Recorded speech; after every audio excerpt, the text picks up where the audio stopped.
जी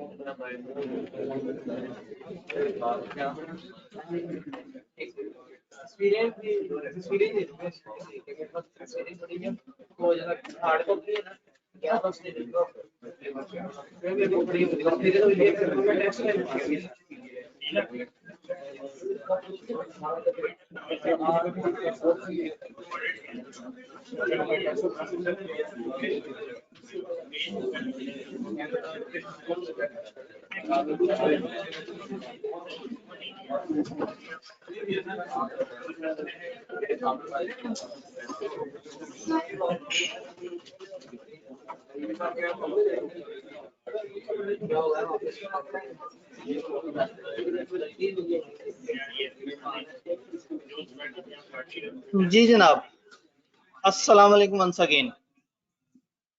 online के users आवाज, screen और कैमरा क्लियर है?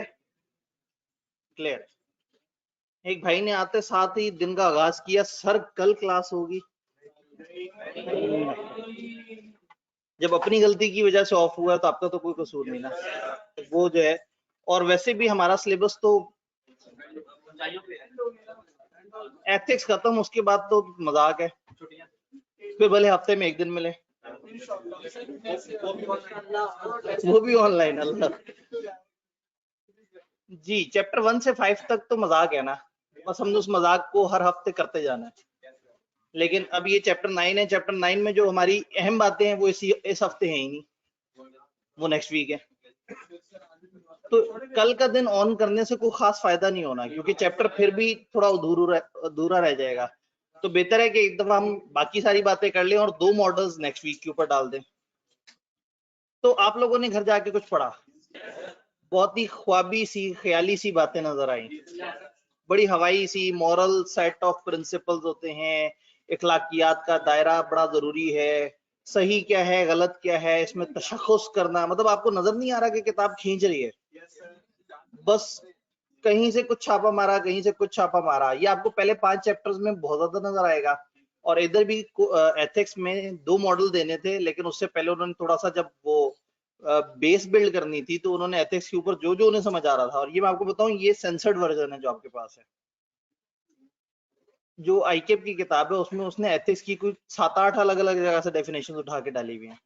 फलाना ने ये कहा, फलाना ने ये कहा, फलाना ने ये कहा, कुछ भी नहीं, क्योंकि ये कोई फ्रेमवर्क नहीं है ना। एथिक्स एक कॉमन एक टूल है, एक चीज है जिसको एक्सप्लेन किया जाता है। या तो हम कहें ना फलाना साहब ने एथिक्स का ये मॉडल पेश किया, उसमें ये 5 स्टेप थे, पहला स्टेप ये है, दूसरा स्टेप ये है। जो स्टेप्स आएंगे, जो इस तरह के मॉडल आएंगे, उनको हम जरूर याद करेंगे। लेकिन ये जनरल डिस्कशन है कि फिलोसफिकल बिहेवियर होता है और मॉरल ड्यूटीज होती हैं, और जो है वो सही और गलत के दरमियान तमीज करना हर इंसान को आनी चाहिए, ये इतनी जनरल बातें हैं कि बस उनको एक दफा पढ़ के इग्नोर कर दे रहे हैं। तो जो पहले 2 सफ़े हैं ना, ये सिर्फ एवं ही है। लेकिन स्टिल इन एवं सफ़ों में कहीं किसी जगह कोई इंग्लिश ने बहुत तंग किया हो, कहीं कोई पॉइंट ना समझ आया हो, भाई कुछ कहना चाह रहे हैं जी? जी बिल्कुल। अब हम कह रहे हैं कि अलग अलग डेफिनेशन है एथिक्स की, और हर किसी ने अपने अपने अंदाज से पेश की है। हाँ, अब इसमें मैं जरा एग्जैक्टली उस वर्ड की तरफ आता हूँ।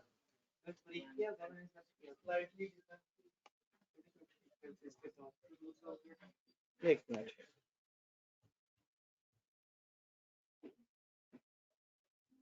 जी, कौन सी वाली लाइन आइटम की बात करें? Second bullet, this is relatively ये principle, norms and standard of conduct governing individual और ग्रुप। जी, अब प्रॉब्लम क्या है? नहीं, वो भाई कुछ और कह रहे थे। ठीक है, न्यूमरस कहते हैं मुख्तलिफ को, ज्यादा नंबर। ठीक है, अलग अलग मतलब के साथ, अलग अलग सेंस के साथ, अलग अलग ऑब्जर्वेशन के साथ। इसका दूसरा point, the principles, norms and standard of conduct. Standard of conduct समझ आता है? कोई काम करना। स्टैंडर्ड ऑफ कंडक्ट का क्या मतलब होगा? कोई काम करने का तरीकाकार। प्रिंसिपल्स क्या होते हैं? कुछ रूल्स, कुछ असूल वगैरह जिनको फॉलो करना है। नॉर्म्स क्या होता है? एक जगह की कुछ कल्चर बन गया होता है, कुछ रवायात बन गई होती हैं, कुछ तरीके बन गए होते हैं। तो नॉर्म्स रूल्स भी हो सकते हैं, ये रवायात भी हो सकती हैं। यानी कि अब जैसे हम बात करें एथिक्स की, तो शायद हमारे कोड ऑफ कंडक्ट में या शायद रूल्स में किसी जगह ना लिखा हो, पाकिस्तान के आईन में शायद ना लिखा हो कि बड़ों की इज्जत करनी चाहिए, लेकिन ये हमारे कल्चर का हिस्सा है कि हम बड़ों की इज्जत करते हैं। तो जो एथिक्स है वो रूल्स भी हो सकते हैं, वो कल्चरल वैल्यूज भी हो सकती हैं, वो कोई लिखे हुए प्रिंसिपल्स भी हो सकते हैं, कोई कोड ऑफ कंडक्ट भी हो सकता है कि आप ऐसे करें, ऐसे करें और ऐसे करें। तो उन्होंने बताया कि ये इंडिविजुअल्स या ग्रुप को लेके चलने वाले जो भी प्रिंसिपल्स हैं, जो भी अखलाकी इक़दार हैं, जो भी स्टैंडर्ड्स हैं, उन सबको कलेक्टिवली एथिक्स कहते हैं। एथिकल डायलेमा में थर्ड लाइन, चलें इसमें थर्ड, एक काम करते हैं फिर स्लाइड बाय स्लाइड चलते हैं। इस पेज पे या इस पोर्शन पे कोई सवाल? थर्ड पॉइंट किसका? जो मेन थर्ड पॉइंट ये वाला, ठीक है जी। ये थर्ड पॉइंट जो इन्होंने स्टेट किया, मैं जरा लेजर ऑन कर लूं, ये वाला थर्ड पॉइंट ना, इन्होंने स्टेट किया कि there are no ethical standards that are true absolutely.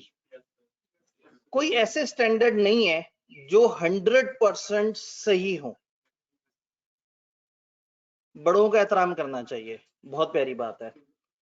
एक जंगजू कबीला जिसके अंदर जो है वो लोग एक दूसरे को हर वक्त मार देते हैं, और जो अपने बच्चों को खुद ही से उठा के फेंक देते हैं, फर्ज करें दरिया में फेंक देते हैं कि जी हमारी रवायत ये है कि हमारे बच्चे जितने भी होंगे हमने 2 को छोड़ के बाकी सबको फेंक देना है। अब वो बच्चों को उठा के दरिया में फेंकने जा रहे हो और बच्चा बदतमीजी करे, तो ये तो अनएथिकल बात है ना। अभी तो हमने कहा था, हमने क्या कहा था? बड़ों की इज्जत करनी चाहिए। बच्चा कोशिश करेगा बड़े को दरिया में फेंके, तो इसका मतलब है कि ये जुमला कि बड़ों की इज्जत करनी चाहिए, ये हमेशा वैलिड तो नहीं हुआ। बड़े कुफर में माइल हो, इज्जत तो नहीं करनी चाहिए। तो इसका मतलब ये है कि एथिक्स एक रिलेटिव चीज है, जरूरी नहीं कि एक जुमला हमेशा एथिकली 100% बिल्कुल ठीक हो।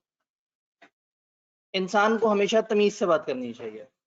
अगर सामने वाला लड़ रहा हो, गालियां दे रहा हो, इदारे को नुकसान पहुंचा रहा हो, आपको नुकसान पहुंचा रहा हो, आपके इर्द गिर्द के नुकसानों को, लोगों को नुकसान पहुंचा रहा हो, तो शायद तमीज के दायरे से बाहर निकल के भी बात की जा सकती है। बट एथिक्स के जुमले ने कहा है कि इंसान तमीज से बात करे। तो दुनिया में कोई भी जुमला एथिक्स का एब्सोल्युटली 100% हमेशा वैलिड नहीं होगा। सिचुएशन टू सिचुएशन ये वेरी कर सकता है। तो यही लिखा है इन्होंने कि no ethical standard that are true absolutely, यानी कि that is the truth of all ethical standard depend on what a particular culture accept। किसी खास कल्चर में क्या चीज कैसे एक्सेप्ट की जाती है, शायद वो वहां के हिसाब से एथिक्स हो। जी जी बिल्कुल एग्जैक्टली जी। ये अक्सर जगह कोट करने वाले उनका वो होता है, नाम लिखा हुआ होता है। तो ये एक मतलब यूं समझे कि कोई फिलोसफर्स हैं जिन्होंने ये कह दिया। जी नेम प्रोनाउंस कर दे इन्होंने कहा है। मैनुअल तक तो बात सही है, आगे जो है ना मामला बड़ा पेचीदा है। वेलेस्कुस, इसको भी गूगल पे फेंक के देख लेते हैं, उनसे पूछ लेते हैं जी अमेरिकन ब्रिटिश दोनों एक्सेंट बता दें, हम जरा दोनों आकाओं के हिसाब से देख लें।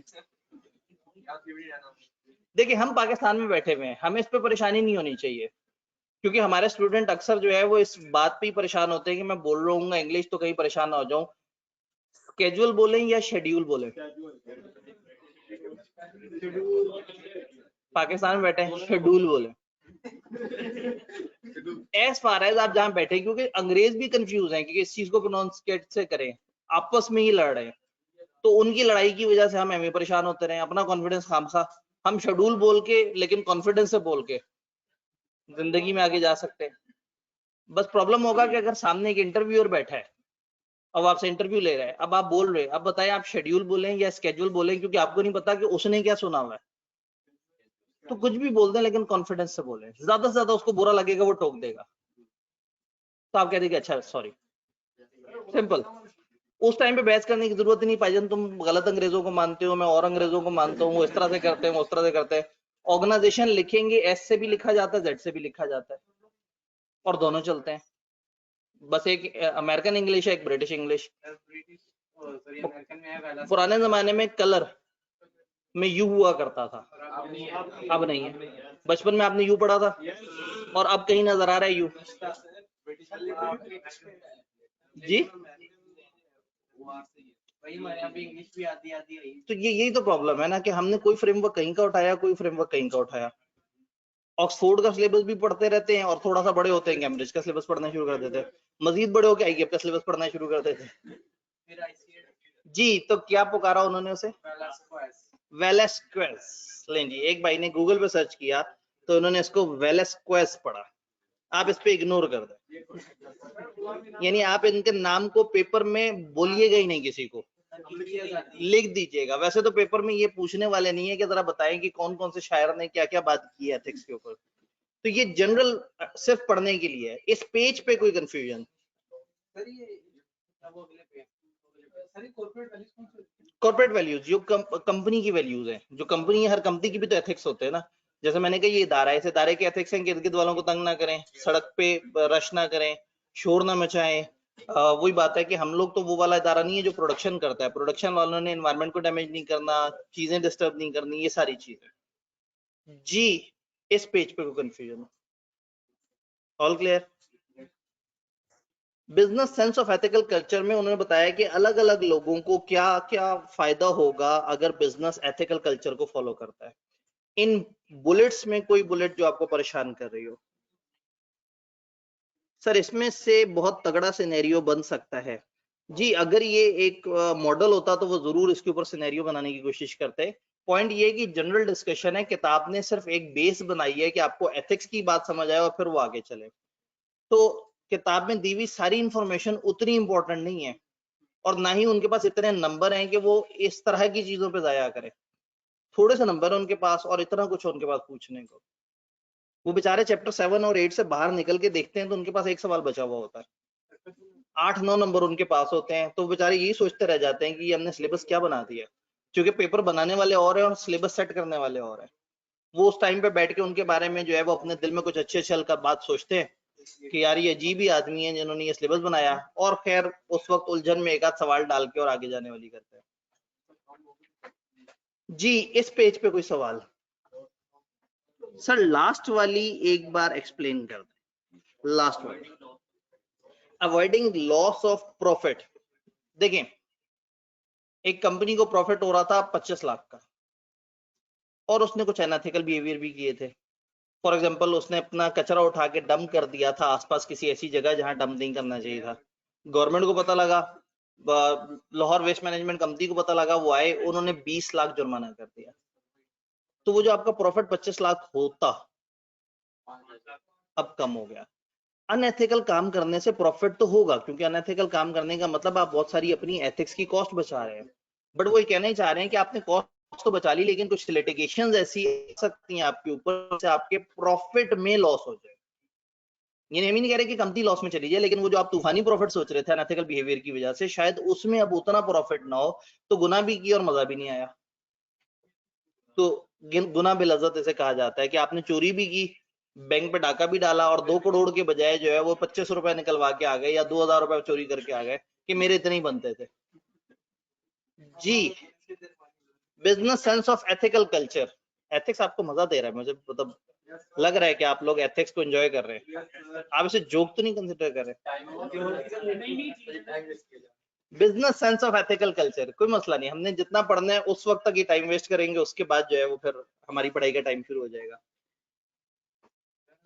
कस्टमर छोड़ सकते हैं, कुछ कस्टमर छोड़ भी सकते हैं आपको। कई दफा ना बिजनेस इतना एथिकल होता है कि कस्टमर उलझना शुरू हो जाते हैं। आप कॉलेज में आए, इनसे कहें जी मैंने पीपीई के कोर्स में एडमिशन कराना है, कहेंगे आ जाए। अच्छा जी मुझे सर्टिफिकेट कब मिलेगा? तो कहेंगे भाईजान 1 मिनट ब्रेक।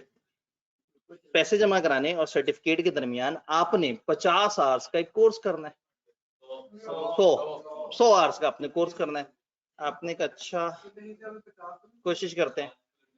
फिर उन्होंने जनाब वो एक्टिविटी शुरू हुई।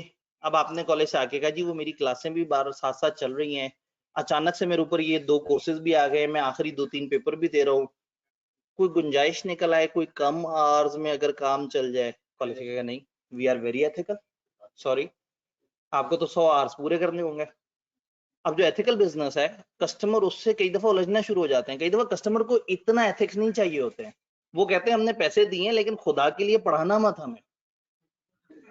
जैसे हम टीचर्स नहीं आपसे कहते हैं आप लोग आया करें क्लास में, बैठा करें, टेस्ट दिया करें, तो आप लोगों को होता है यार ये इतने क्यों एथिकल है, मतलब ठीक है पैसे दे दिए ना, बस अब खामोशी से जो है वो बस हमें पढ़ाते रहे, हमसे पूछे ना, ये क्यों हमारे जो है वो बुजुर्ग बनने की कोशिश कर रहे हैं। भाई हमने पैसे दिए, हम पैसे उजाड़ रहे हैं, हम डेली क्लास नहीं लेंगे हमारी मर्जी, हम टेस्ट नहीं देंगे हमारी मर्जी।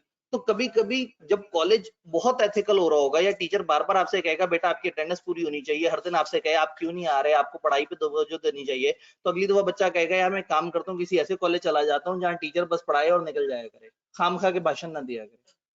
तो कभी कभी एथिक्स कस्टमर को तंग भी करते हैं, क्योंकि कस्टमर भी तो सारे अच्छे नहीं होते ना, ज्यादातर आप जैसे होते हैं बहुत अच्छे।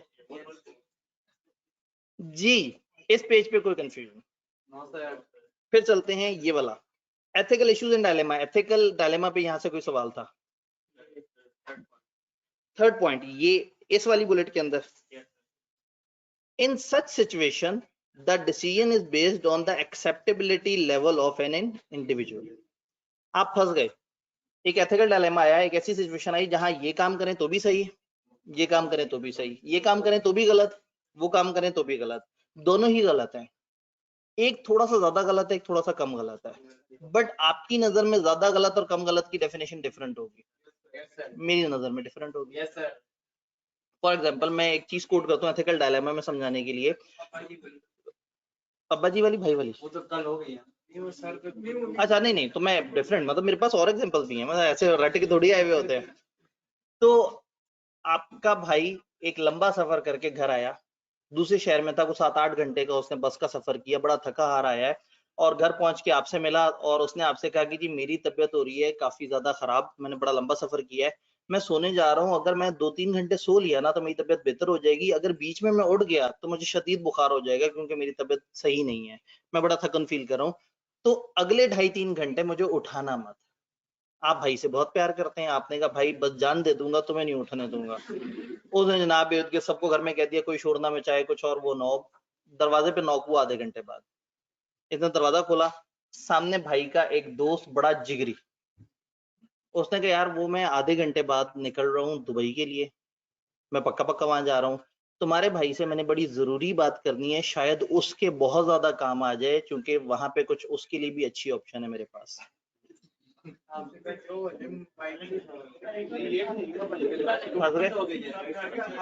ये है एथिकल डायलेमा। भाई को उठाना, भाई को उठाना भी अनएथिकल है, उसकी तबीयत शदीद खराब हो जाएगी।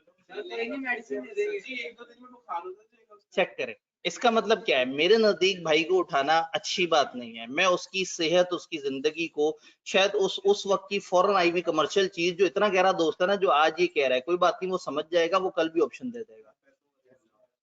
अब अगेन मेरी नजर में एथिक्स ये है कि भाई को ना उठाया जाए, और आपकी मतलब दोनों चीजें एथिकल है ना, उसे उठाना भी एथिकल है और ना उठाना भी एथिकल है, लेकिन मेरी नजर में ज्यादा एथिकल है उसे ना उठाया जाए, और आपकी नजर में ज्यादा एथिकल है कि उसे उठा दिया जाए, क्योंकि आप जो है वो चाहते हैं कि भाई का कोई कमर्शियल एडवांटेज हो जाए, और मेरा भाई ऑलरेडी अच्छा कमाता है। तो कहने का मतलब ये है कि ये बात समझ आ रही है कि आपने पहले देखना है कुछ चीजें हमेशा सही गलत नहीं होंगी, पॉसिबिलिटीज देखनी है, और उन पॉसिबिलिटीज में से ये देखना है कि आपको क्या सूट करता है, आपकी सिचुएशन में क्या सूट करता है। तो हर इंडिविजुअल की अपनी जिंदगी में, अपनी टाइमलाइन में कुछ चीजें उसको ज्यादा बेहतर लगेंगी, और कुछ चीजें किसी और इंडिविजुअल को उसी सिचुएशन में थोड़ी ज्यादा बेहतर लगेंगी। इस सिचुएशन को एथिकल डायलेमा कहते हैं। इस तरह की सिचुएशन आ जाए तो उसको हल करने के 3 तरीके, एक कोड ऑफ एथिक्स ने बताया जो हमारे सिलेबस में नहीं है, एक AAA ने बताया, और एक ट्रकर ने बताया। AAA और ट्रकर ये 2 मॉडल हम पढ़ेंगे इंशाल्लाह नेक्स्ट वीक, और कोड ऑफ एथिक्स की डिस्कशन इन्होंने मॉडल की, लेकिन पढ़ाया कोड ऑफ एथिक्स में कुछ और, ठीक है। और वो कोड ऑफ एथिक्स वाली बातें आपने ऑलरेडी इतनी दफा पढ़ी हुई हैं, अभी मैं दिखाता जाऊंगा और आप बस बताते जाएंगे। नहीं, इतना जज्बाती नहीं होना जी। एथिकल डायलेमा एंड इश्यूज जी। Norms and values are in conflict. Norms and values देखें, ये किसी जगह कानून में तो नहीं लिखा हुआ कि सोए हुए भाई को उठाना नहीं है। तो ये कहां से आया? ये मेरी वैल्यूज का ऐसा है, ये आपकी वैल्यूज का ऐसा है कि आपके भाई ने अगर कुछ आपको बोला है तो आप कोशिश करेंगे कि उसकी बात का ख्याल किया जाए। तो ये नॉर्म्स एंड वैल्यूज का मतलब है ये आपके रवायती जो इकदार हैं। तो रूल्स होते हैं वो रिटन रूल्स होते हैं जिनको फॉलो करना जरूरी होता है, कंप्लाई करना होता है। नॉर्म्स जो है ना वो सोसाइटी में डेवलप हो गए हुए कुछ कल्चर्स होते हैं। एक सेंट्रल कमांड भी हो सकता है। देखें, इस एथिकल डायलेमा का हल असल में कोड ऑफ एथिक्स हमारे सिलेबस में उन्होंने नहीं डाला कि उन्होंने क्या हल बताया है। उन्होंने कहा है कि पहले आप दोनों सिचुएशंस को देखें, उसके उस एक्शन को करने के बाद जो कॉन्सिक्वेंसेज हैं उनको देखें, कॉन्सिक्वेंसेज को मैच करें, वेट करें, और जो आपको लेसर बुरा कॉन्सिक्वेंस लग रहा है, लेसर इवल वाली बात, आप उसकी तरफ जाएं। और उन्होंने कहा अगर नहीं समझ आ रहा तो प्रोफेशन में एडवाइस ले लें, बड़ों से एडवाइस ले लें या बड़ों को इन्वॉल्व कर लें। तो आपको ये है कि मैं भाई को उठाऊंगा तो सही नहीं है और नहीं उठाऊंगा तो गलत है। घर में अम्मा जी मौजूद है, उनके पास गए, उनको सारी सिचुएशन बताई, उनसे गाइडेंस ली, जो उन्होंने कह दिया। भाई की बात मानने से ज्यादा वाजिब है अम्मा की बात मानना। तो अगर अम्मा ने कह दिया उठा दो तो जाके झंझोड़ के उठा देंगे, नहीं उठेगा चपेड़ कराएंगे उसे। अम्मा ने कहा है,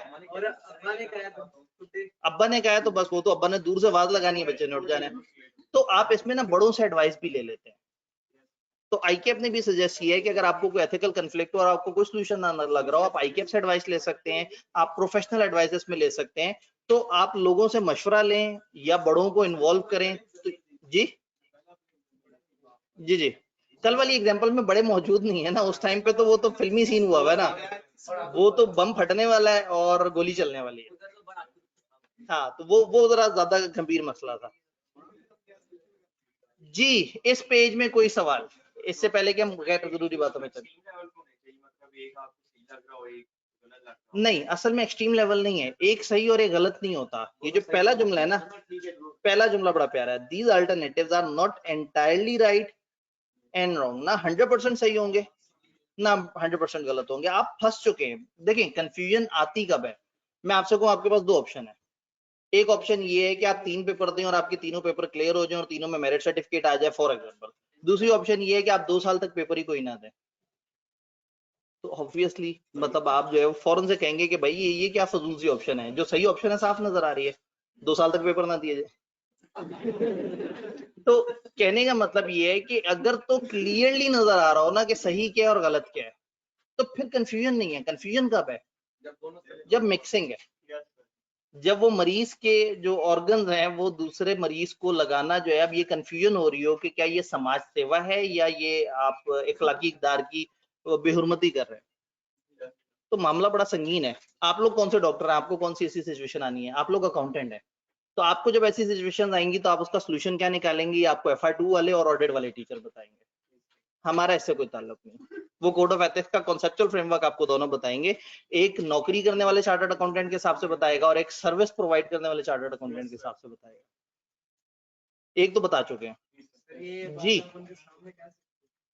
बता चुके हैं आप तो पढ़ेंगे। ठीक है, ये कहना चाह रहे हैं कि क्या आप उनके सामने ही बता सकते हैं कि उन्होंने ये वाली बात आपको बतानी है? सिलेबस में नहीं लिखी हुई। नौकरी करने वाले देखें, असल में FR2 का स्कोप क्या है? आप अकाउंटेंट बन रहे हैं। और ऑडिट का स्कोप क्या है?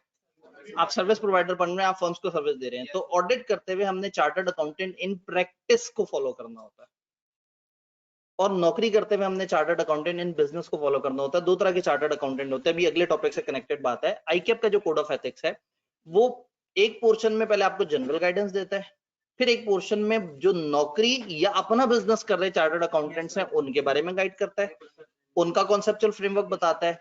फिर एक पोर्शन आता है जो चार्टर्ड अकाउंटेंट इन प्रैक्टिस को, जो सर्विस प्रोवाइड कर रहे हैं, क्लाइंट्स को सर्विस प्रोवाइड कर रहे हैं, उनके बारे में गाइडेंस प्रोवाइड करता है। तो जो चार्टर्ड अकाउंटेंट इन बिजनेस वाला स्कोप है वो आपके FR2 में आता है। FR2 में आपने जो सिनेरियो देखने हैं वो ज्यादातर देखने, एक बंदा नौकरी कर रहा है और उसके सामने सिचुएशन आई है। और ऑडिट में आपने सिचुएशन ज्यादा ये अज्यूम करनी है कि आपके क्लाइंट ने आके कहा ऐसे करो, आपके क्लाइंट ने कहा ऐसे करो, तो अब बताएं वो हम ऐसा करें या ना करें। ठीक, तो यहाँ हम कौन सा पार्ट है, यहाँ पहला पार्ट जो कि आपको जस्ट जनरल आइडिया देता है ओवरऑल कोड ऑफ एथिक्स का।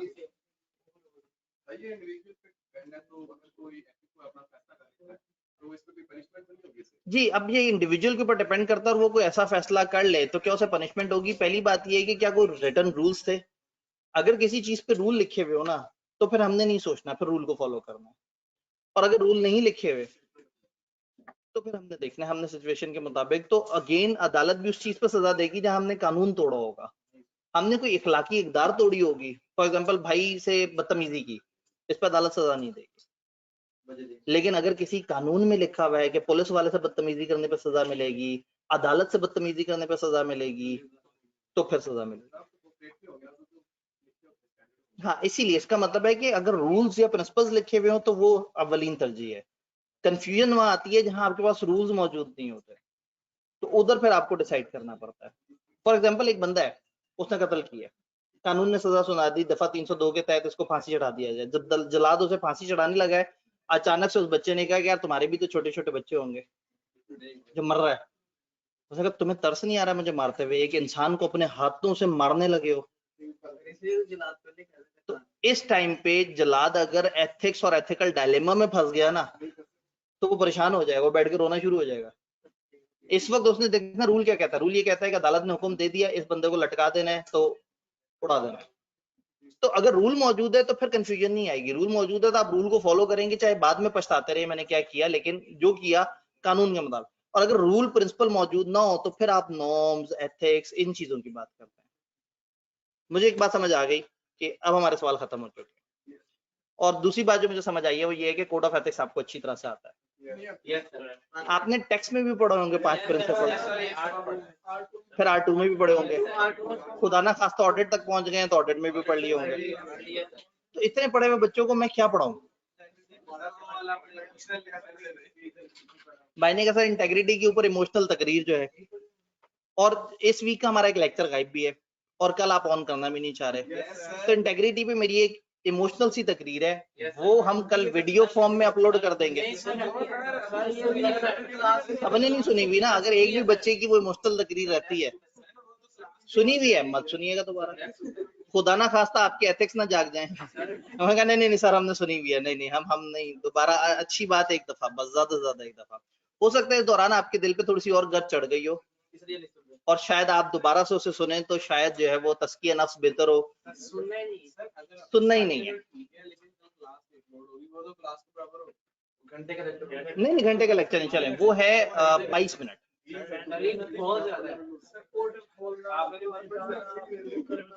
उसका सिलेबस से बहुत गहरा ताल्लुक नहीं है।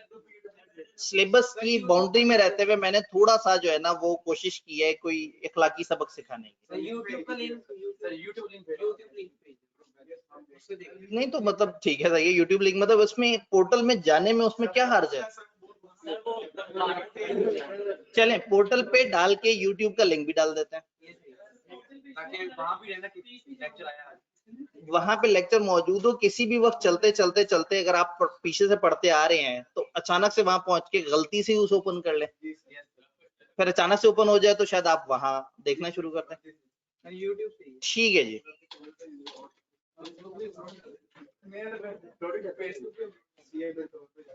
जी जगह जगह वो पड़ा हुआ है, वो जो है ना एक दफा कोर्स के लिए रिकॉर्ड किया था, वहां से किसी ने पकड़ के और हर तरफ फैला दिया। फिर मैंने कहा जब हर तरफ फैला हुआ तो मैं भी यूट्यूब पे डाल दूं, बात भी अच्छी है। जी आईकेप कोड ऑफ एथिक्स के बारे में हम बात कर रहे थे। मैंने आपसे कहा कि आईकेप का जो कोड ऑफ एथिक्स है वो भी हमें कुछ सोल्यूशन देता है, लेकिन वो सोल्यूशन हमारे सिलेबस में नहीं है। मुझे नहीं समझ आती कि सिलेबस डिजाइन करते हुए उन्होंने शुरू में कहा कि एथिकल डायलेमा होता है और उसके 3 सोल्यूशन है, एक आईकेप ने बताया और 2 फलाना फलाना मैंने बताए, और आईकेप का सोल्यूशन बताए बगैर आईकेप की कुछ और बातें डिस्कस कर दी। तो ये असूलन ये एक थोड़ी सी मिस प्लानिंग है, या तो यहाँ कॉन्सेप्चुअल फ्रेमवर्क होना चाहिए था या ये भी नहीं होना चाहिए था जो है। बहरहाल एथिक्स की बात चली रही थी तो उन्होंने कहा कि आईकेप ने भी कुछ कोड ऑफ एथिक्स दिए हैं। आईकेप ने कोड ऑफ एथिक्स क्या खुद से बनाए हैं? अगर ये खुद से बनाते तो शायद उसमें लोकल आमेजिश हो जाती और शायद वो उतने एथिकल ना होते। तो हमने अंग्रेजों से उनके कोड ऑफ एथिक्स चोरी किए, लेकिन ईमानदार तरीके से चोरी किए, कोड करके चोरी किए। तो IESBA, ये ऑडिट पढ़ा हुआ बच्चा सामने आए जी, इंटरनेशनल एथिक्स स्टैंडर्ड बोर्ड, जो एक ऑर्गेनाइजेशन जो कि इंटरनेशनली अकाउंटेंट्स के लिए एथिकल स्टैंडर्ड्स बनाती है, उसने जो एथिक्स का एक कोड बनाया उसको कहते हैं कोड ऑफ एथिक्स, और आईकैप ने कोड ऑफ एथिक्स जो इंटरनेशनली चल रहा है उसको पाकिस्तान में एज इट इज अडॉप्ट कर लिया। ये code of ethics chartered accountants को बताता है कि व्हाट इज एथिकल बिहेवियर। ये चार्टर्ड अकाउंटेंट्स को बताता है कि आपने पब्लिक इंटरेस्ट के लिए काम करना है, आपने जब नौकरी करनी है तो भी बड़े इदारों में नौकरी करनी है, आपने जब सर्विस प्रोवाइड करनी है तो भी बड़े इदारों को सर्विस प्रोवाइड करनी है। तो आपका यूजर हजारों लाखों की तादाद में होगा, तो आपने झूठ नहीं बोलना, आपने अच्छे काम करने हैं, आपने कुछ एथिक्स को फॉलो करना है। उन एथिक्स के ऊपर एक एक करके हमारी डिस्कशन होगी। 5 फंडामेंटल प्रिंसिपल्स। 5 फंडामेंटल प्रिंसिपल कौन हमें याद कराएगा दोबारा से? Integrity, objectivity, confidentiality. ठीक है जी सर, शेयर कर दें पोर्टल पे। जी पोर्टल पे भी शेयर कर देंगे। उन्होंने कहा फिजिकल बच्चे बैठे खप में चाहते रहते हैं, सर को डिस्टर्ब करते रहते हैं।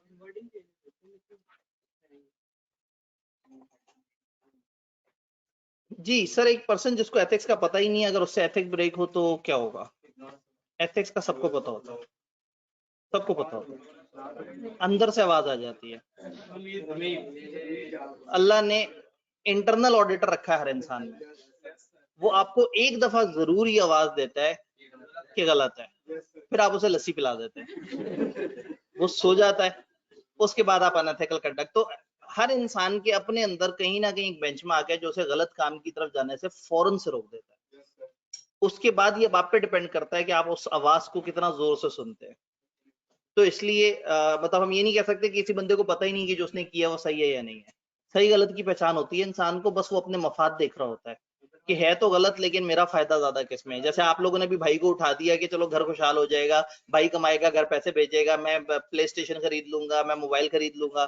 तो अगेन वही बात है कि हर कोई एथिक्स को अपने फायदे के लिए भी इस्तेमाल कर रहा होता है। जी, बंदे के अंदर से अगर आवाज नहीं आएगी तो इसका मतलब है कि वो जिंदा नहीं है, वो जिंदा ही नहीं है, वो जिंदा ही नहीं है, सच्ची बात। वो एक लाश है, जिसको आवाज नहीं आ रही ना, वो वाकई मर चुका है। इसके बारे में जवाद साहब ज्यादा बेहतर तरीके से गाइड कर सकते हैं, उनका एरिया ऑफ स्पेशलिटी है। एक गुनाहगार बंदा जो ऐसी बातें करते मुनासिब नहीं लगता। तो वो अच्छे दीनदार आदमी जो है वो उनसे कभी आप बात कीजिएगा कि सर ने एक जुमला कहा कि जिसको अंदर से आवाज नहीं आती वो मर चुका है, सर उसको बहुत अच्छे तरीके से आपको तशरीह करके बताएंगे। इसके पीछे बहुत सारी चीजें हैं, लेकिन दामन वक्त में गुंजाइश कम है। 5 चीजें आपने बताई। एक आखिरी बात जी, इन्होंने कौम के कई लीडर्स हैं जो बाहर बैठे हुए हैं, उनको अंदर से आवाज नहीं आ रही, तो उनके चाहने वालों को तो अंदर से आवाज आ रही है, वो सुन लें तो लाशें हैं, तो फिर सब लाशें हैं ना। लेकिन ये जुमला बड़ा कीमती है, इसकी तशरीह आपने जरूर अच्छे आलिम से यानी कि जवाद साहब से आपने जरूर इसमें पूछना है कि जी इस जुमले की तशरीह और तफसीर क्या है, वो जरा ज्यादा बेहतर तरीके से आपको रिवायात के साथ बता देंगे। Code of ethics 5 fundamental principles की बात करता है। अब आप टैक्स की प्रैक्टिस कर रहे हो, या आप ऑडिट काम कर रहे हो, या आप नौकरी कर रहे हो, आपने कुछ चीजों को फॉलो करना है। मैं नॉर्मली कहता हूं कि एक चार्टर्ड अकाउंटेंट का हुस्न है उसकी पर्सनैलिटी में 5 फीचर्स होने चाहिए। कोड ऑफ एथिक्स के मुताबिक भाई जो है वो पेंट कोड तक ही पहुंचे खाली। जी, पेंट कोड भी एक पॉइंट का थोड़ा सा आउटकम है प्रोफेशनलिज्म जो है। तो चार्टर्ड अकाउंटेंट जिन 5 फीचर्स को फॉलो करे तो फिर हम ये मानेंगे कि वो एक अच्छा चार्टर्ड अकाउंटेंट है, वो एथिकल चार्टर्ड अकाउंटेंट है। इन 5 चीजों में सबसे पहले इंटेग्रिटी आती है, आपको पता है, ईमानदारी, रास्तगोई। इसके ऊपर डिटेल लेक्चर जो है इंटेग्रिटी के ऊपर वो कल अपलोड हो जाएगा, उसका इन लाइनों से कोई ताल्लुक नहीं होगा। वो एक कॉमन वो होगा कि आप ऑर्गेनाइजेशन में जाएं और आपको बेईमानी करने का कहा जाए तो आपने क्या करना है और आपने किस तरह से सोचना है। तो वो एक फ्रेमवर्क है जो डिस्कस किया, अगर समझ आ गया तो आपका फायदा हो जाएगा, ना समझ आया तो भी आप कम से कम दूसरों को शेयर करके जो है वो एवं ये तो साबित कर देंगे कि देखो मैं कितनी अच्छी अच्छी वीडियो शेयर करता हूँ। और वो आज से कहेगा यार क्या वीडियो शेयर की थी, क्या पैगाम दिया था। आप सोचेंगे यार पता नहीं इसको कौन सा पैगाम, हाँ हाँ हाँ सर ने देखा कितना कितना वही वाला पैगाम, कितना जबरदस्त पैगाम था। तो समझ ना भी आए तो आगे शेयर करके कम से कम किसी दूसरे समझदार आदमी को समझने का मौका दे दीजिएगा। स्ट्रेट फॉरवर्ड होना, ऑनेस्ट होना, बेईमानी ना करना, गलत लोगों को सपोर्ट ना करना। अगर आप चार्टर्ड अकाउंटेंट हैं और आप गलत लोगों को सपोर्ट कर रहे हैं तो ये कोई अच्छी बात नहीं है। आप चार्टर्ड अकाउंटेंट, आप गलत स्टेटमेंट्स को सपोर्ट कर रहे हैं।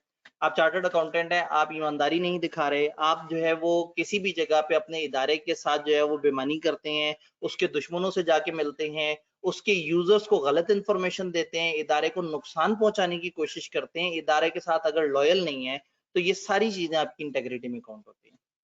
तो इंटेग्रिटी का बेसिक मतलब है ईमानदारी। इंटेग्रिटी पे ज्यादा डिस्कशन नहीं करूंगा क्योंकि आगे लंबी चौड़ी डिस्कशन की एक वीडियो आपको मिल जानी है इंशाल्लाह, और आपने याद रखना है। तो आपने कोई भी ऐसी चीज के साथ, अपने कोई ऐसी रिपोर्ट, रिटर्न, कम्युनिकेशन या अदर इंफॉर्मेशन के साथ अपने आप को एसोसिएट नहीं करना है जिसमें आपको पता हो कि मेडियली फॉल्स या मिसलीडिंग स्टेटमेंट है। फॉर एग्जांपल कॉलेज वाले एक ब्रोशर बनाए, वो कहें हमारे पास एमएफए करें, एमएफए का मैनेजरियल पोर्शन 1 महीने में खत्म हो जाएगा, और नेट पे जनाब उसको वो फॉरवर्ड कर रहे हो, और मुझे कहें आदि साहब आप भी शेयर करें, मैं जब देखूं तो वो झूठी इन्फॉर्मेशन हो, मैं उनसे कहूँ ये क्या है, वो कहे सर नोटू के लिए करना पड़ता है, देखे ना पैसे आएंगे तो आपको भी पैसे देंगे। तो मुझे ऐसी किसी स्टेटमेंट को एंडोर्स नहीं करना चाहिए जिसको मैं जानता हूं कि वो झूठी स्टेटमेंट है। तो अगर मैं उनके झूठ को शेयर कर रहा हूं तो टेक्निकली मैंने भी उतना ही गुनाह किया जितना उन्होंने गुनाह किया झूठ बोल के। तो ऐसी किसी रिपोर्ट के साथ अपने आपको एसोसिएट रखना जिसमें मेडियली फॉल्स इन्फॉर्मेशन है, कोई ऐसी स्टेटमेंट्स या इन्फॉर्मेशन है जो कि रेकलेसली बनाई गई है, जो बहुत ज्यादा ध्यान से नहीं बनाई गई है, बस गुजारा किया और मैं कह दूं कि ये बड़ी जबरदस्त तूफानी इन्फॉर्मेशन है। कोई भी ऐसी चीज जिसमें ऐसी इन्फॉर्मेशन ओमिट हुई हुई है या खराब तरीके से प्रेजेंट की गई है जो लोगों को कंफ्यूज करे। तो अगर इस तरह का कोई भी मसला है तो मैंने ना तो बेईमानी करनी है, ना बेईमान लोगों को सपोर्ट करना है, ना ऐसे किसी कागज को सपोर्ट करना है जिसपे कुछ बेईमानी हुई है। ये बेसिक बात है। ऑब्जेक्टिविटी, मकसदियत, हर चार्टर्ड अकाउंटेंट ने ये देखना है कि उसका मेन ऑब्जेक्टिव क्या है। अगर वो चार्टर्ड अकाउंटेंट इन बिजनेस है तो वो देखेगा मेरे एम्प्लॉयर का क्या काम है, उसने मुझे नौकरी क्यों दी है, मेरा मकसद क्या है, मैं इदारे में कौन सी पोजीशन पे बैठा हूं और मेरे जिम्मे क्या क्या जिम्मेदारी हैं। अगर वो अपनी जिम्मेदारियां सही से अदा करे और उसको डिफरेंट मिलने वाले लालच और जो मुख्तलिफ जो उसको इंसेंटिव नजर आ रहे हैं उसकी बेस पे अगर वो अपना मेन काम छोड़ देगा तो हम कहेंगे उसने ऑब्जेक्टिविटी मिस कर दी। ऑब्जेक्टिविटी का ताल्लुक होता है आपके टारगेट से, ऑब्जेक्टिविटी का ताल्लुक होता है आप कितने अनबाइज्ड हैं, आप कितना ज्यादा फोकस होकर अपने टारगेट पे चल रहे हैं, आपको अपना मकसद कितना याद है। ये वो बात है जिसपे हर दिन हर टीचर आपको बार बार कहता है कि भाई अपना मकसद क्यों भूल रहे हो। आपकी ऑब्जेक्टिविटी, आप स्टूडेंट, आपकी ऑब्जेक्टिविटी है कि आपने कम से कम टाइम में पेपर्स पास करने हैं और जल्दी से अपने आप को कामयाब इंसान बनाना है। तो जब ये आपकी ऑब्जेक्टिविटी है और उसमें डेली आप कहेंगे जी मैं दिन की एक फिल्म भी देख लेता हूँ, मजा बड़ा आता है, तो अगर वो डेली की एक फिल्म देखने से आपकी ऑब्जेक्टिविटी मुतासिर हो रही है तो इसका मतलब है कि आप अच्छे चार्टर्ड अकाउंटेंट नहीं बनने जा रहे। क्योंकि अच्छा चार्टर्ड अकाउंटेंट ये जानता है कि उसकी मकसदियत सबसे ऊपर होनी चाहिए। कोई भी अट्रैक्शन, कोई भी रिलैक्सेशन, कोई भी मोटिवेशन, कोई भी ऐसी चीज आपको अगर आपके मेन पर्पस से हटा रही है तो इसका मतलब आप ऑब्जेक्टिव नहीं रहे। सेम गोज विद जो चार्टर्ड अकाउंटेंट सर्विस प्रोवाइड कर रहे हैं, ऑडिट की, टैक्स की, मुख्तलिफ तरह की सर्विस प्रोवाइड कर रहे हैं, उन्होंने देखना है मेरा क्लाइंट क्या चाहता है, वो मेरे से इन्फॉर्मेशन क्या मांग रहा है, वो मेरे से कौन सी सर्विस चाहता है, और आप उस सर्विस पे ओरिएंटेड रहें, आप बाइस ना हो, आप किसी लालच की वजह से उस सर्विस की क्वालिटी मत गिराएं। तो ऑब्जेक्टिविटी का मतलब है कि आपने अपनी प्रोफेशनल या बिजनेस जजमेंट को because of bias, conflict of interest या अनड्यू इन्फ्लुएंस ऑफ अदर आपने कंप्रोमाइज नहीं होने देना। बात समझ आ रही है? तो कहीं ऐसा नहीं होगा। कंफ्लिक्ट ऑफ इंटरेस्ट होते हैं, हर इंसान के कंफ्लिक्ट ऑफ इंटरेस्ट होते हैं, हर बंदा अपनी पर्सनल जिंदगी में बड़ा कुछ करता है। मैं पर्सनली यही सब्जेक्ट ऑनलाइन भी पढ़ाता हूँ, लेकिन क्या आपको पहले दिन किसी भी वक्त क्लास में मैंने कहा कि जी ये गलत जगह पे पढ़ रहे हैं, यहाँ थोड़ी असली वाले आतिफ आब्दी साहब किसी और जगह मौजूद हैं, बहुत अच्छा वाला पढ़ाते हैं। ऑब्वियसली ये कंफ्लिक्ट ऑफ इंटरेस्ट है, तो मुझे इस चीज को अवॉइड करना है। मुझे मेरा मकसद जो मेरे कॉलेज ने कहा है कि जी आपने आके इस तरह से पढ़ाना है, तो मैंने उस तरह से पढ़ाना है, और मैं कोशिश करता हूँ कि गलती से मेरे मुंह पे किसी पोर्टल का नाम तक ना आ जाए, हालांकि सबको पता है, लेकिन एटलीस्ट मेरी जबान से ना निकले। किताब पे क्यों लिखा होगा? हाँ, जब से कॉलेज ने किताब प्रोवाइड करनी शुरू की है ना, मैंने वो नाम गायब कर दिया। इस हद तक एहतियात करनी होती है। मेरी किताब 2 दफा प्रिंट होती है, एक दफा कॉलेज के लिए बगैर ब्रांड्स के, और एक दफा मेरे और स्टूडेंट्स के लिए जिसपे सारे वो जो नहीं होते कौन होते, करम फरमाओं के तमाम नाम लिखे होते हैं, फलाना फलाना फलाना फलाना। जी, तो पॉइंट ये है कि आपने अपनी मकसदियत ध्यान में रखनी है। इफ यू आर हेयर, अगर मेरा मकसद ये है कि मैंने आपको पढ़ाना है, तो आप लोग क्लास को एक खास टाइम तक ड्रैग करते रहेंगे, एक जगह पे जाके मैं ब्रेक लगवा दूंगा। अब आपकी जरूरी बात भी नहीं सुनूंगा, पहले आपकी फालतू बात भी सुन रहा था, क्योंकि मुझे पता है कि अल्टीमेटली अगर मैंने आपको आज का लेक्चर डिलीवर नहीं किया तो फिर फायदा ही कोई नहीं। आपसे जनरल बातें हो गई, आपके करैक्टर पे बात कर ली, आपको थोड़ी थोड़ी सी स्किल्स पे बात कर ली, हल्का हल्का सा आपकी पर्सनैलिटी में ऐड किया, लेकिन मेरा मकसद आपकी शख्सियत साजी तो नहीं है। तो कहीं ना कहीं बीच बीच में शख्सियत साजी इतनी जरूर हो जाए जो हमारे मेन ऑब्जेक्टिव को मुतासिर ना करे। तो ऐसा नहीं होगा कि मैं 5 दिन तक लेक्चर देता रहूं, 5 दिन बाद आप कहें कि सर ने हमें एक अच्छा मुसलमान बनाने की कोशिश कर दी। बीच बीच में जरूर टीजर हो, लेकिन मेन मकसद हमारे जहन में होना चाहिए कि मेरा मेन मकसद है कि मैंने आपको पढ़ाना है। तो फिर आपका मेन मकसद क्या है? पढ़ना है। तो जब मैं अपना मकसद याद किए हुए हूं तो आपको भी याद होना चाहिए। मैं अपने मकसद पे क्यों कायम हूं? क्योंकि मैं चार्टर्ड अकाउंटेंट हूं। तो आपको अपने मकसद पे क्यों कायम होना चाहिए? क्योंकि आपको चार्टर्ड अकाउंटेंट बनना है। तो अगर चार्टर्ड अकाउंटेंट बनना है तो फिर मतलब while in Rome do as Romans do. जब आपने बनना है उस तरफ तो फिर ये देखें तो सही कि किताब क्या फीचर बता रही है, अच्छा चार्टर्ड अकाउंटेंट कैसे बनता है। उन्होंने कहा ये 5 फीचर्स आपकी जात में होने चाहिए। तो ऑब्जेक्टिविटी को आपने नहीं मिस करना। पब्लिक प्रैक्टिस हो, कोई भी मामला हो, इंडिपेंडेंस आपकी माइंड में, आपकी जजमेंट में होनी चाहिए। किसी भी जगह पे कोई भी चीज आपको वर्गला ना दे, आपको अपने मेन ऑब्जेक्टिव से हटा ना दे। इससे ज्यादा डिस्कशन का फायदा कोई नहीं, क्योंकि आपने ये वाली बातें कई दफा पढ़ी हुई हैं और मोस्ट प्रॉब्ली FR2 में तो दोबारा पढ़ी ली होगी। टेक्स्ट में तो टेक्स्ट में भी तकरीबन इतनी डिटेल से पढ़ी है या कम पढ़ी है? सेम लाइन वहीं से छापा लगा हुआ है। देन तीसरा feature, professional competence and due care. आपने अगर नौकरी करनी है तो ड्यू केयर से करनी है, आपने सर्विस प्रोवाइड करनी है ड्यू केयर से करनी है। ड्यू केयर का मतलब है जितनी केयर देना वाजिब हो। चैप्टर 7 आता है तो हम 3-3.5 हफ्ते तक खेलते रहते हैं, और चैप्टर 5 आता है तो हम 2.5 लेक्चर में खत्म कर देते हैं। क्यों? मजे की बात है चैप्टर 5 और चैप्टर 7 के साइज में कोई बहुत ज्यादा फर्क नहीं है, लेकिन उसके अंदर 7 की इंपॉर्टेंस ज्यादा है, तो 7 को बहुत ज्यादा केयर की जरूरत है। उसमें इंपॉर्टेंट भी ज्यादा है, उसमें मॉडल्स हैं, उन मॉडल्स को अप्लाई कैसे करना है। तो हमने को 3 दफा तो उसके टेस्ट कर लिए और फिर एक दफा ग्रैंड टेस्ट में दोबारा से उसे ऐड कर लिया। तो कहने का मतलब ये है कि ड्यू केयर इज जिस चीज को जितनी केयर देनी जरूरी है, चाहे आप एम्प्लॉय हैं चाहे आप सर्विस प्रोवाइडर हैं, आपने हमेशा उस चीज को उतनी केयर देनी है। जो चीज जितनी केयर डिमांड कर रही है, जो चीज जितनी डिलीजेंस डिमांड कर रही है, अगर आप उस चीज से अर्न कर रहे हैं तो फिर आपको वो पैसे पूरे करने के लिए उस चीज को उतना टाइम देना चाहिए, उसको उतनी केयर देनी चाहिए जितना उसका हक है।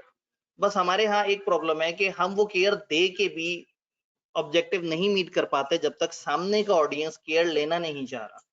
फॉर एग्जाम्पल MFA में रिटन प्रैक्टिस जरूरी है वीकली, चाहे हमारी 2 क्लासें हो या 3 क्लासें हो, हम टेस्ट हमेशा सजा देते हैं, क्योंकि हमारे नजदीक उसकी रिटन असेसमेंट उतनी ही जरूरी है जितनी ऑल द वीक की क्लासेस, और आप उस दिन गायब हो जाते हैं। तो मेरी तरफ से ड्यू केयर होने के बावजूद भी हम अपनी सर्विस पूरी नहीं दे पाते, क्योंकि स्टूडेंट अपनी साइड पे सर्विस को सीख नहीं कर रहा होता पूरी तरह से। कमर्शियल दुनिया में ऐसा नहीं होता, जिसने पैसे दिए होते हैं ना वो एक एक रुपया वसूल करता है। फिर आप उसके लिए बहुत प्रोफेशनली सर्व करते हैं, उसकी हर बात को सुनते हैं, उसकी रिक्वायरमेंट्स को समझते हैं और उसको उस तरह से काम करके देते हैं जैसे उस काम को करने का हक है। सिर्फ केयर ही नहीं, आपके अपने अंदर कॉम्पिटेंस भी होनी चाहिए, आपको वो चीज आनी भी चाहिए, आप उसके मुताबिक काम भी करते हो। ऐसा ना हो कि आप में कॉम्पिटेंस नहीं है और आपको कहा जाए हाँ भाई ये वाली सर्विस, आप कहते हैं हाँ ठीक है जी मसला कोई नहीं। फॉर एग्जाम्पल अगर मैं टैक्स का स्पेशलिस्ट नहीं हूँ और मुझे कोई कहे कि टैक्स की सर्विस प्रोवाइड करे, तो मैं कहूंगा नहीं भाई ये टैक्स वालों से पूछे। मैं बहुत ज्यादा दीनी इंसान नहीं हूं, तो जब दीन की बात आती है मैं आपसे कहता हूँ कि आप स्पेशलिस्ट के पास जाएं, आप उनसे पूछें जो जरा ज्यादा बेहतर समझते हैं, ज्यादा बेहतर आपको गाइड कर सकते हैं। लेकिन ऑडिट की बात आएगी तो वहां पे फिर मैं उसमें अपनी एक्सपर्टीज की बात करूंगा, उसमें कोशिश करूंगा कि लोगों को गाइड करूं, समझाऊं, इस तरह से करके। तो पॉइंट ये है कि आप जो सर्विस दे रहे हैं आपको प्रोफेशनली कंपिटेंट होना चाहिए। अगर आपको कोई ऐसा काम मिला है जिसमें आप प्रोफेशनली कंपिटेंट नहीं है, तो पहले कोशिश करें अपनी कंपिटेंस इवॉल्व करने की, या तो खुद सीखें या टीम में कुछ ऐसे लोग ले आए या कुछ एक्सपर्ट्स वगैरह को मिला लें। जैसे ऑडिट के अंदर हम देखते हैं आप कुछ ऐसे एरियाज में फंस जाते हैं जहां आपकी अकाउंटिंग नॉलेज फारिग हो जाती है, उस जगह किसी स्पेशलाइज्ड एरिया की नॉलेज चाहिए तो फिर आप एक्सपर्ट्स को ले आते हैं। तो प्रोफेशनल कंपिटेंस खुद की अच्छी होनी चाहिए, मेंटेन, सिर्फ एक्वायर नहीं करना अपने क्वालिफिकेशन, आपने क्वालिफिकेशन के साथ एसोसिएटेड कंपिटेंस को मेंटेन भी रखना है। मैं चार्टर्ड अकाउंटेंट अगर बन गया तो उसका ये मतलब नहीं कि उसके बाद दोबारा मैं स्टैंडर्ड पढ़ना ही छोड़ दूंगा। मेरे CA बनने के बाद ऑडिट के तकरीबन कोई 13 नए स्टैंडर्ड आए, और वो 13 नए स्टैंडर्ड जो है वो ज्यादा या बनाने वालों ने उतने ध्यान से पढ़े होंगे या मैंने उतने ध्यान से पढ़े होंगे, क्योंकि ना बच्चे ध्यान से पढ़ते हैं ना कोई और ध्यान से पढ़ता है। चूंकि मैं ऑथर था, उसके ऊपर रिसर्च कर रहा था, आर्टिकल लिख रहा था, किताब लिख रहा था, तो मैंने अपने आप को अप टू डेट नहीं रखा, तो फिर मैं ऑडिट पढ़ाना अच्छा भी नहीं लगूंगा पढ़ाता हुआ।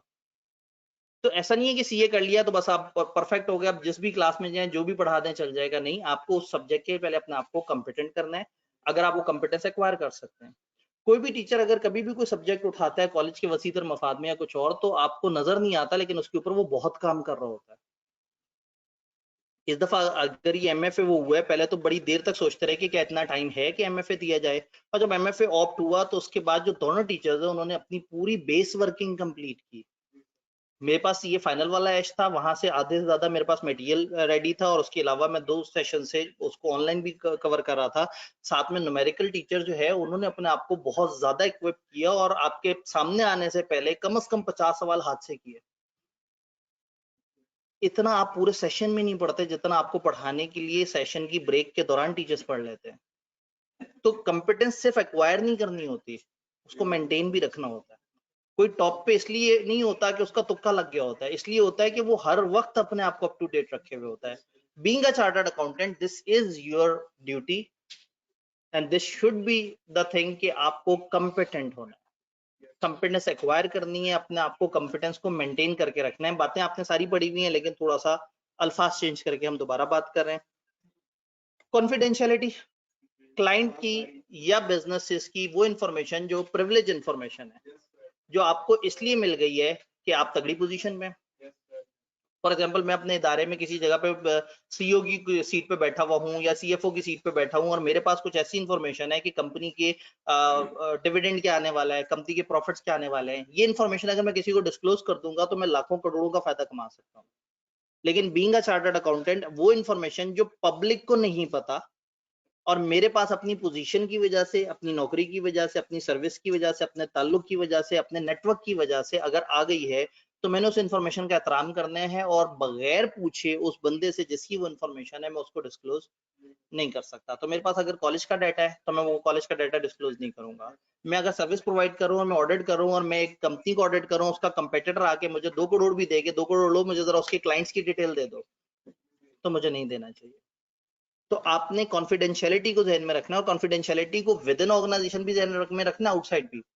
और सिर्फ चार्टर्ड अकाउंटेंट अकेले ने कॉन्फिडेंशियलिटी को ध्यान में नहीं रखना। एक चार्टर्ड अकाउंटेंट है, ऑडिट करने गया है, उसके नीचे टीम में 6 बंदे हैं, वो 6 नॉन चार्टर्ड अकाउंटेंट हैं। उस चार्टर्ड अकाउंटेंट ने उन नॉन चार्टर्ड अकाउंटेंट्स को भी बार बार समझाना है कि तुम लोगों ने कॉन्फिडेंशियलिटी का वैसे ही ख्याल रखना है। तो कॉन्फिडेंशियलिटी मीन्स कि वो इन्फॉर्मेशन जो प्रिविलेज है, वो इन्फॉर्मेशन जो हर किसी के पास नहीं है, वो इन्फॉर्मेशन जो आपके पास इसलिए नहीं है कि आप एक अच्छे इंसान हैं, आपके पास इसलिए है कि आप एक ऐसी पोजीशन पे हैं जिस पोजीशन पे वो इन्फॉर्मेशन मिल जाती है। अगर आप इस पोजीशन पे ना होते तो आपको भी ना पता होता। तो वो अमानत है, वो इन्फॉर्मेशन आपने जनरल पब्लिक से शेयर नहीं करनी। इवन किताब ने ये तक लिखा कि आपने सोशल एनवायरनमेंट में भी उसको शेयर नहीं करना, दोस्तों के साथ बैठ के भी शेयर नहीं करना। घर जाके जो है वो बेगम से बातें करते करते जो है वो आप आधी बात इन्फॉर्मेशन शेयर करते हैं, बेगम भी आगे चार्टर्ड अकाउंटेंट की बेगम निकले, वो अगले दिन इन्वेस्ट करके बैठी हुई हो। तो आपने सोशल एनवायरनमेंट में भी, अपने कोलीग्स में, अपनी फैमिली में, किसी और जगह आपने वो इन्फॉर्मेशन जो आपको मिली है और जो दूसरों के पास नहीं है उसको शेयर नहीं करना।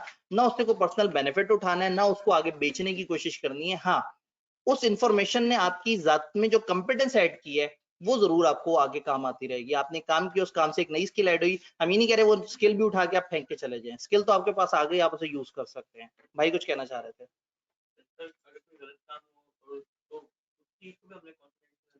जी, अब अगर गलत काम हुआ है क्या उसको भी कॉन्फिडेंशियल रखें? यहाँ आ जाता है एथिकल डायलेमा। ठीक है, तो एथिकल डायलेमा में फिर हम यही देखते हैं कि कम ईवल क्या है। नहीं तो अभी अगले वीक हमने उसके 2 सॉल्यूशन देखने हैं। आईकैप का सॉल्यूशन तो इन्होंने किताब में नहीं डाला, लेकिन ट्रकर का और ट्रिपल एच जो है वो, ये 2 अलग अलग मॉडल है, उन्होंने हमें सॉल्यूशन बताया। आईकैप के कोड ऑफ एथिक्स के कुछ हिस्से हैं, ये फंडामेंटल प्रिंसिपल्स है।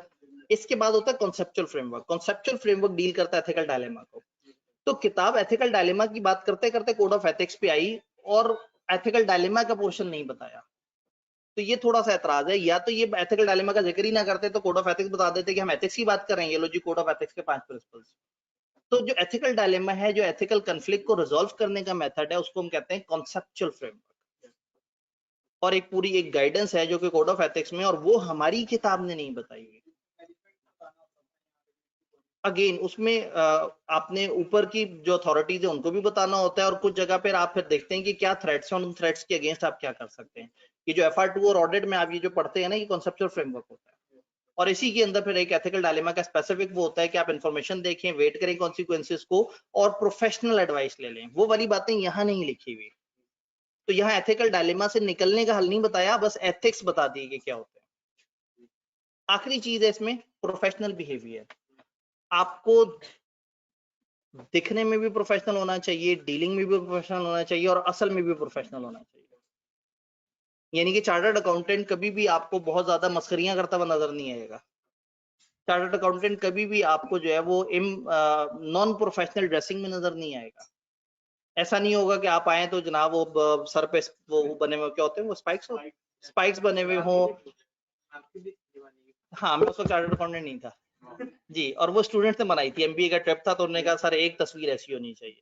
उसके बाद वो तस्वीर जो है ना, जब भी किसी ग्रुप ने अचानक से शोर शराबा मचाना होता है तो शेयर करते हैं।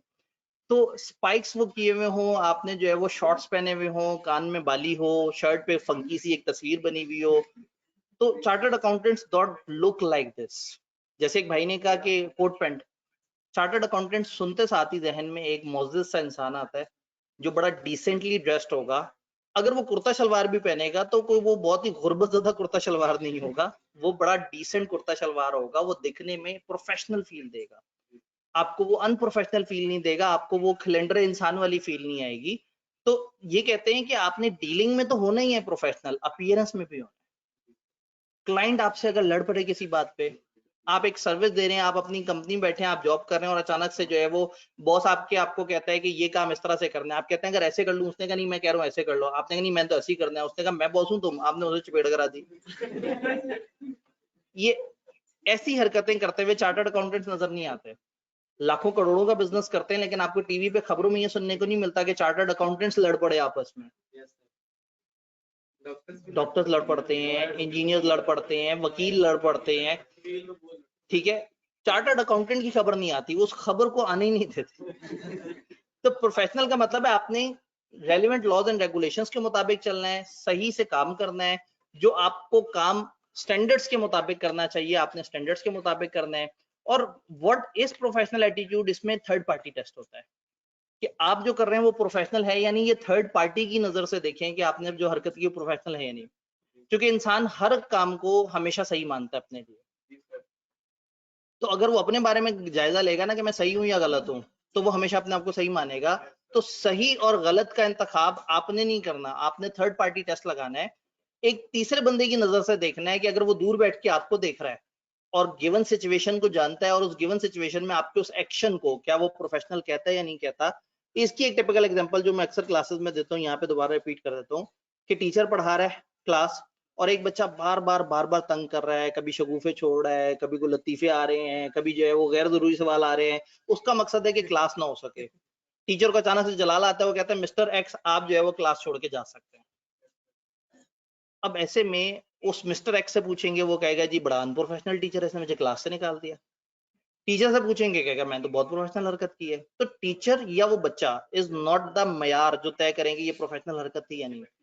वो बच्चे, वो थर्ड पर्सन जिनको नॉलेज ऑफ द सिचुएशन है, उनसे पूछा जाए जी आप वहां पे मौजूद थे, वहां जो हरकत हुई आपकी नजर में क्या वो अनप्रोफेशनल थी या प्रोफेशनल।